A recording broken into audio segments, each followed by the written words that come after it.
Yes. Bismillahirrahmanirrahim. Assalamu alaikum. Today we will cover some topics, some different topics from different chapters of DBMS book. So in the previous lecture we have discussed about the UML diagram and class diagram, use case diagram. So here is an example of class diagram. We have this snapshot of the class diagram. That we will discuss about its associations and its working, its methods.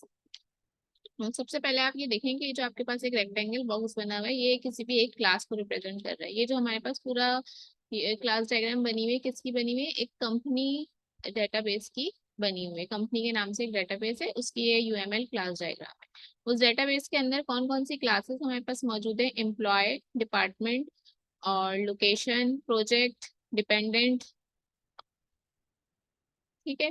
अच्छा, अब इनके दरमियान में जिस तरह से हम जब वो बना रहे होते हैं ईआर डायग्राम बना रहे होते हैं, ईआर डायग्राम में एक डायगोनल बॉक्स आता है जो कि इनके दरमियान के रिलेशनशिप को शो करता है और दो क्लासेस को आपस में लिंक करता है। यहाँ पे इसको हम किस तरह से एक स्क्वायर बॉक्स से या एक क्लास के थ्रू रिप्रेजेंट कर रहे हैं। तो एम्प्लॉय मैनेजेस डिपार्टमेंट, ठीक है, एम्प्लॉय मैनेज करता है डिपार्टमेंट को, एम्प्लॉय वर्क्स फॉर डिपार्टमेंट, इस तरह से। अच्छा, यहाँ पे क्या है? मल्टीप्लिसिटी नोटेशन, 1 into 1 का, यानी वो जो आप रिलेशनशिप पढ़ते हैं many to many, 1 into many, 0 to many, तो ये वाले रिलेशनशिप्स हैं। अगर सिंपल लाइन मौजूद है तो 1 into 1 का रिलेशन है।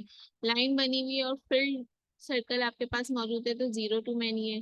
0 to 1 है अगर होलो सर्कल आपके पास मौजूद है।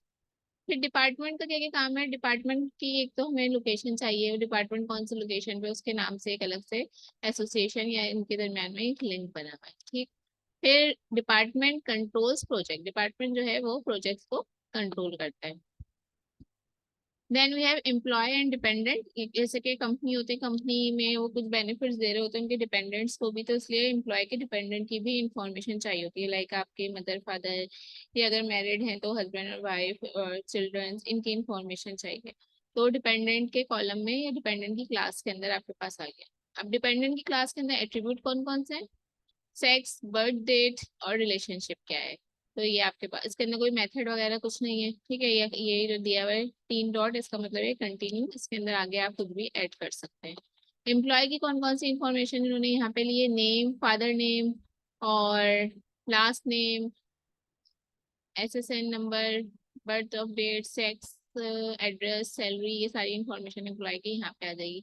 कुछ यहाँ पे हमारे पास वो हैं मेथड्स हैं, as, change department, change project, इस तरीके से। ठीक।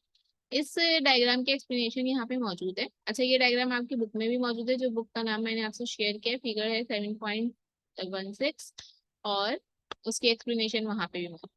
एनयूएमएल क्लास डायग्राम आप इसकी आप पूरी वो देख लीजिए, जो यहाँ पे एक्सप्लेनेशन लिखी हुई है।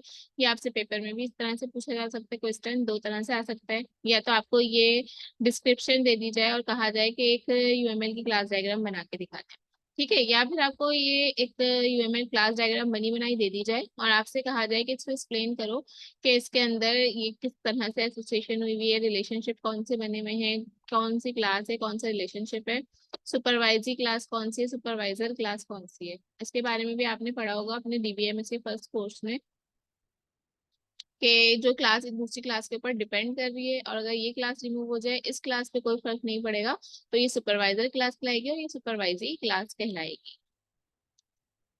एग्रीगेशन और एक और वर्ड होता है हमारे पास यूज इस तरह के डायग्राम्स में, उनका डिफरेंस आपने पढ़ लेना है अच्छी तरीके से। आगे मैंने इसकी डेफिनेशन मेंशन कर दी है। एग्रीगेशन का नोटेशन हमारे पास ये है।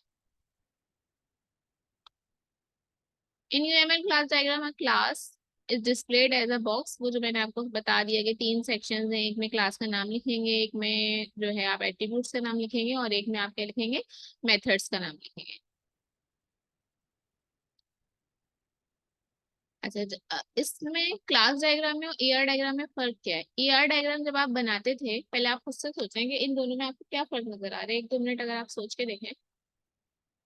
ईआर डायग्राम में आप क्या करते थे? खाली ये वाला कॉलम बनाते थे, यही कह लें कि खाली ये वाला बॉक्स बनाते थे जिसमें क्लासेस के नाम या जिसमें आप कह लेंगे टेबल्स के नाम लिखे होते थे, उनको आपस में लिंक कर देते थे। आप ये मेंशन नहीं करते थे कि उस टेबल के अंदर एट्रीब्यूट्स कौन कौन से बने हुए होंगे और मेथड्स कौन कौन से होंगे, ये सब चीजें उसमें मेंशन नहीं होती। तो यूएमएल क्लास डायग्राम हमको एक क्लियर रिप्रेजेंटेशन देती है, हम जो भी काम करने वाले हैं उसको किस तरह से मजीद आगे बढ़ाना है। तो this difference can be asked in the paper. Operations are not specified in ER diagrams. Consider the employee class. Its attributes are, इसके attributes के नाम लिख दिए. Designer can optionally specify the domain of an attribute if desired by placing a colon. अगर वो attribute के बारे में मजीद कोई डिटेल देना चाह रहे हैं तो क्या करेगा, attribute के नाम के आगे ऐसे कॉलन दे के इसकी वो बता दी, कह लेंगे क्या होती है, टाइप होती है ना, कि इंटीजर टाइप रखनी, डाटा टाइप बता देगा उसको। यहाँ देखिए कहीं मेंशन है और कहीं मेंशन नहीं है।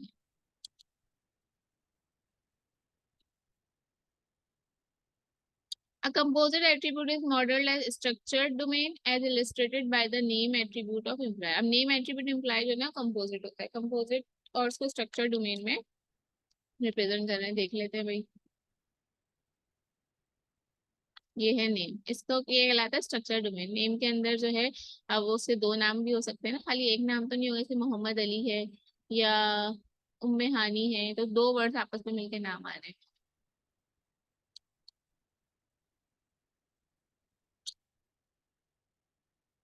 और मल्टी वैल्यूड एट्रीब्यूट्स अगर कोई होते हैं, यानी जिनके अंदर एक से ज्यादा इंफॉर्मेशन ली जा रही हो, तो उनको अक्सर सेपरेट क्लास के तौर से भी बना दिया जाता है। जैसे कि एड्रेस का है, या तो उसको एक एट्रीब्यूट रखें आप, या फिर आप एड्रेस का अलग से एक वो बना दें क्लास और उसको उसके साथ लिंक कर दें। Relationship types are called association in UML and relationship instances are called link. जो relationship यानी जो लाइन आपस में लगी हुई है दोनों दरमियान में, ये क्या कहलाती है, एसोसिएशन कहलाती है, और इसको हम लिंक भी कहते हैं।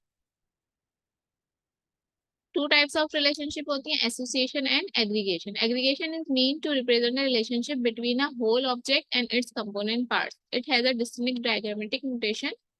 In figure 7.16, we model the locations of a department and the single location of a project as aggregation. दोबारा देख लेते हैं। हमने बोला है कि हमने डिपार्टमेंट की लोकेशन को सिंगल लोकेशन से मैच किया है, और यहाँ पे देखें ये वाले सिंबल बनाए हुए हैं, इसका मतलब क्या हुआ कि ये एग्रीगेशन है, ये रिलेशनशिप एसोसिएशन वाली नहीं है, ये एसोसिएशन वाली है। इसके अंदर क्या है, एम्प्लॉय कौन कौन से प्रोजेक्ट के अंदर इंक्लूड है, ये बात बताई गई है। लेकिन यहाँ पे डिपार्टमेंट की लोकेशन क्या है और उस लोकेशन पे कौन कौन से प्रोजेक्ट है, इनको एग्रीगेशन के थ्रू मैच किया गया है। एग्रीगेशन की डेफिनेशन हम दोबारा देख लेते हैं देखो।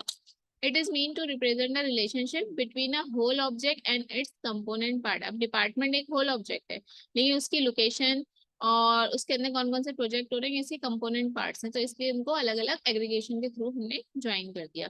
जबकि अगर हम ये देखें, इनको एसोसिएशन से जोड़ा है, एम्प्लॉय अलग एक क्लास है, वो अलग अपना काम कर रही है, और प्रोजेक्ट अलग एक क्लास है, इसके अंदर अलग इन्फॉर्मेशन मौजूद है, ये इसका सब पार्ट नहीं है। जरूरी नहीं है कि हर एम्प्लॉय कोई किसी प्रोजेक्ट के ऊपर काम कर रहा हो, इसलिए ये इसका सब पार्ट नहीं है।